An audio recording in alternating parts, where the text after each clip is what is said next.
Hello mga kabagang! Let's eat! So, ayan, eat agad. Andito na naman tayo sa part-time mga kabagang. Siyempre, kailangan mo natin ng energy bago sumabak sa work. At ayan, pagkatapos ng kumain, siyempre, diretso na tayo dito sa wedding hall.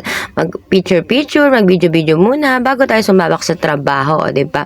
So, ayan ang aming part-time dito mga kabagang. Kami ay mga nagsiserve sa mga guests pag may mga kasalan. Ayan yung kanilang mga pabango para sa entrance, para sa kanilang mga bisita, o diba? Pabonggahan ng mga design dito mga kabagang. Yan nga pala, parang aquarium, ang cute niya, 'di ba? Pero sayang kasi hindi siya totoo. Plastic lang siya. Kung totoo yan, naku, may masyasharo na naman tayo. O 'di ba? Tingnan niyo naman, ang ganda ng view. So syempre, after niyan, kailangan meron din tayong mga pose, o 'di ba? Syempre, remembrance. Ayan, mga kabagang, ulit tayo ngayon sa part-time na naman tayo. Bukas sigurado makapagpahinga na tayo. Yan yung stage nila, 'di ba? Ayan mga kabagang, tapos na tayo sa ating part-time. So eating time naman tayo. Siyempre, kumain ako dito dahil wala kakain sa bahay. Libre to, no? Ayan mga kabagang, kambing biryani, usi. At siyempre, may malamig na orakat, watermelon. So, siya kain muna tayo.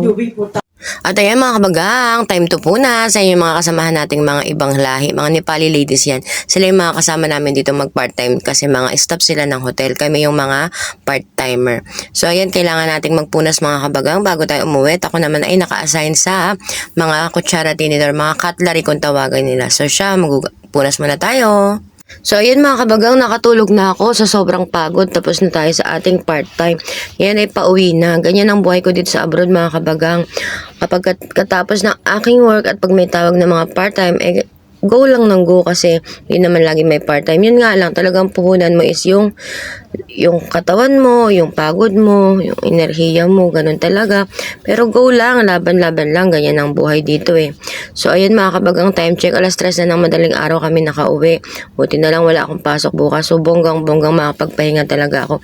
Ganun lang naman dito, may isang araw or dalawang araw na pagod. The next day, makapagpahinga ka naman.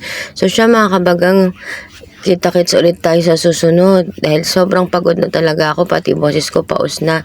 Kakapagod no, pero okay lang, laban lang, ganyan talaga, buhay abroad. Tayo pa bang mga OFW, 'di ba? Sakalam nga ang tawag sa atin. So siya mga kabagang, see you again.